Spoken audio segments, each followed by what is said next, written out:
Relative term.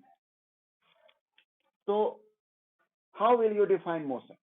जैसे हम आपको ये बताना चाह रहे हैं कि मैं यहां अभी खड़ा हूं, तो आपसे अगर मैं पूछूं कि आई एम इन रेस्ट और इन मोशन, तो आपका क्या जवाब होगा?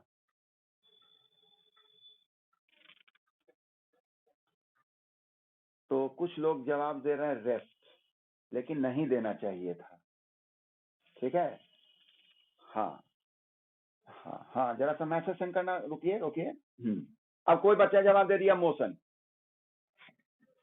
मेरा अभी को देख के कोई बोल रहा है रेस्ट, तो चलो वो तो कुछ हद तक ठीक है, लेकिन कोई बोल दिया मोशन कि चलो सर रेस्ट को गलत कह रहे हैं तो चलो मोशन ही ठीक होगा, तो ऐसा नहीं करना है।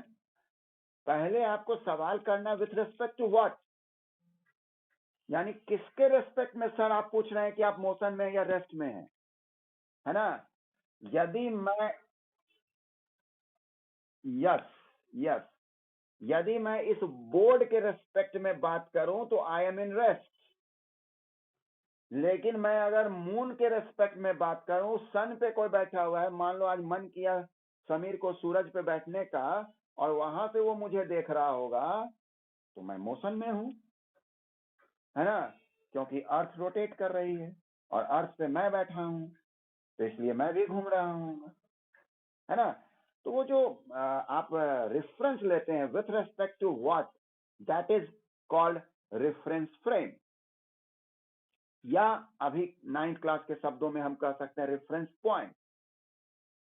तो कोई बॉडी रेस्ट में है या मोशन में है, दोनों पहले जान लीजिए कि रिलेटिव टर्म है। रिलेटिव टर्म, आप जो अलग से रिलेटिव मोशन पढ़ते हैं ना, सही बात है कि ये मोशन में ही रिलेटिव मोशन, ठीक है? ये अलग बात है कि अभी जिसके रेस्पेक्ट में आप पढ़ते हैं वो रेस्ट में रहता है, इसीलिए आपका वर्ड दे देता है मोशन। लेकिन जब दो चीज चलता हुआ होगा तब आपको दिक्कत होगा उस केस में, ठीक? तो मोशन यही हुआ कि कौन सा कोई ऑब्जेक्ट यदि किसी रेफरेंस पॉइंट के रेस्पेक्ट में समय बीतने के साथ अपना पोजीशन चेंज करता है, then we can say that body is in motion. Okay? जैसे मान लिया कि ये एक कोई रेफरेंस पॉइंट है, ठीक? और एक ऑब्जेक्ट को, एक व्यक्ति यहां था, टाइम था 10 सेकेंड, फिर मैंने देखा कुछ पल के बाद वो व्यक्ति यहां आ गया 15 सेकेंड में, तो मैं कहूंगा कि ऑब्जेक्ट मोशन में है, क्योंकि समय बीतने के साथ उसने अपना पोजीशन इस रेफरेंस फ्रेम के आधार पे चेंज किया। और 9th तक में आपका जो रेफरेंस फ्रेम रहता है वो रेस्ट में रहता है, समझ गए? आप रेस्ट वाले को ही लेते हैं, तो मोशन इज ओके। और रेस्ट में क्या होगा कि 10 सेकंड, अभी वो बाद में चर्चा करेंगे, अभी रुक जाओ, उसका चर्चा बाद में होगा, अभी मोशन यहां समझ गए।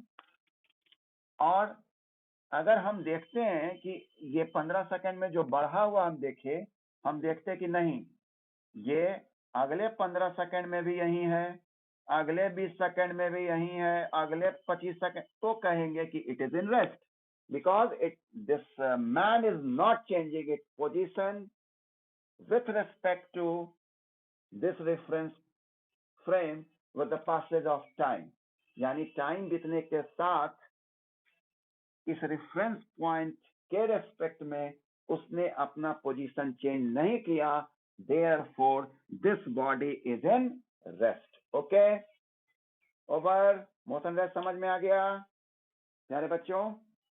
ओके, नहीं पॉज नहीं हुआ। प्रोडक्ट वो जान लेना है। स्केलर, स्केलर स्केलर किसको कहते हैं भाई? Scalar quantities, physical quantities, scalar.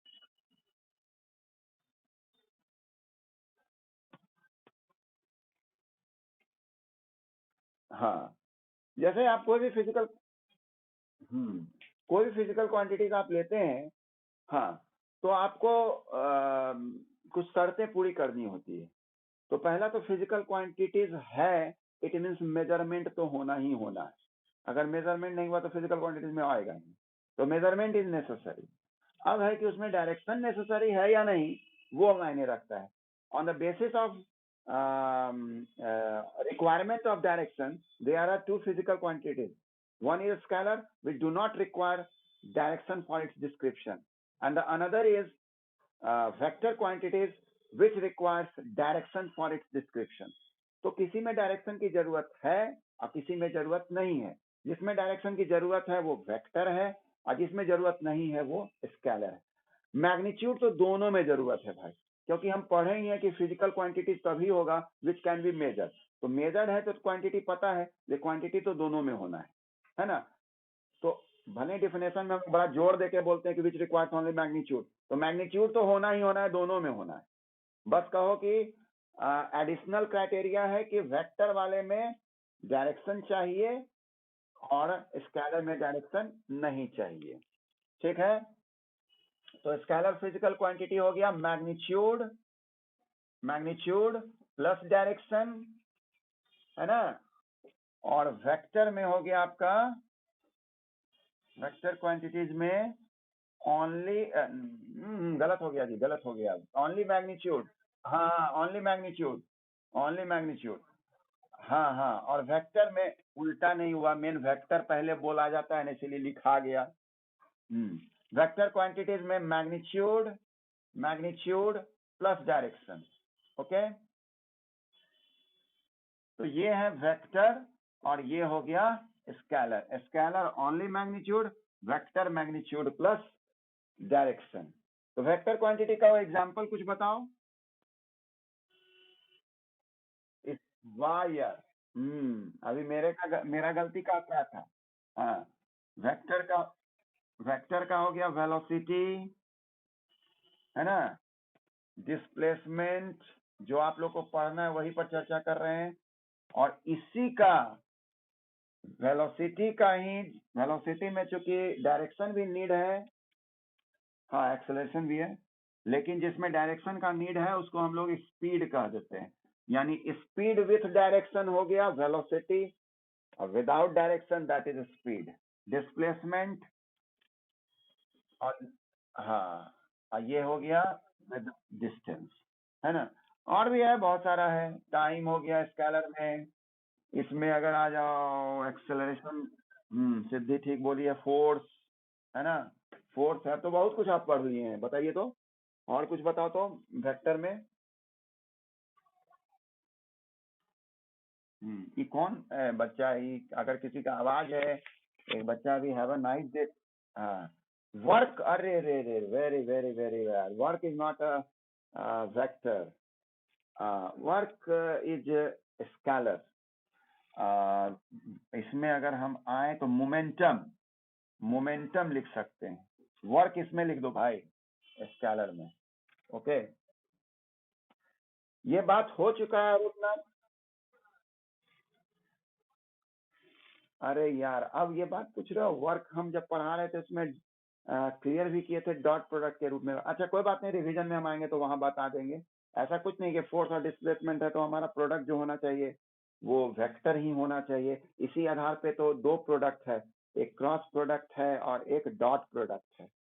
जब दो वेक्टर को गुना करके स्केलर आ जाए तो उसको हम लोग डॉट प्रोडक्ट कहते हैं। यानी फोर्स और डिस्प्लेसमेंट को गुना करने पे वर्क आता है, यानी वर्क स्केलर है, तो वैसे को हम लोग डॉट प्रोडक्ट कहते हैं। और डॉट में याद करो एफ एस कॉस थीटा समझाए थे, याद आ रहा है। तब और अगर वेक्टर रहता, हाँ यस दैट वाई क्रॉस, हाँ, और वही अगर वेक्टर रहता तो उस केस में साइन थीटा आता, है ना। जैसे एक आपका v is equal to omega cross r होता है, तो वो ओमेगा और साइन थीटा चला जाएगा, है ना। और भी होता है, टाउ टाउ टॉर्क होता है, वो 11th वगैरह में पढ़ना है, देखना है हम लोग को कि टाइम इज अप। ओके।